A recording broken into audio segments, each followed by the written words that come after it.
નમસ્કાર, સંદેશ ન્યૂઝના digital platform પર આપની સાથે હું છું ફાલ્ગુની।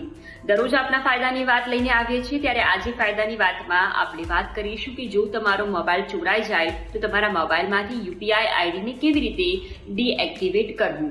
સામાન્ય રીતે અત્યારે સૌ કોઈના મોબાઈલની અંદર phone pay, Google pay, Paytm જેવી એપ્લિકેશન હોય છે અને રોજબરોજની જિંદગીમાં તેનો ઉપયોગ પણ તેટલો જ રહેતો હોય છે।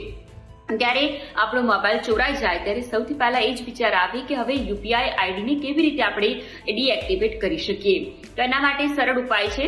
અત્યારે સ્ક્રીન પર જે બે મોબાઈલ નંબર દર્શાવવામાં આવી રહ્યા છે તેમાંથી કોઈ પણ એક નંબર પર તમારે કોલ કરવાનો છે અને તેમાં તમારો રજિસ્ટર્ડ મોબાઈલ નંબર છે તે આપવાનો છે।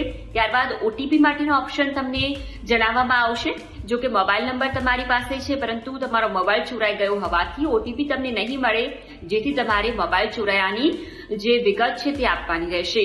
જેના આધારે તમને કસ્ટમર કેરની અંદર તમારો કોલ છે તે ફોરવર્ડ કરવામાં આવશે, જ્યાંથી તમારા મોબાઈલની ડિટેલ્સ માંગવામાં આવશે અને ત્યાંથી તમારા જે યુપીઆઈ આઈડી છે તેને ડીએક્ટિવેટ કરવામાં આવશે।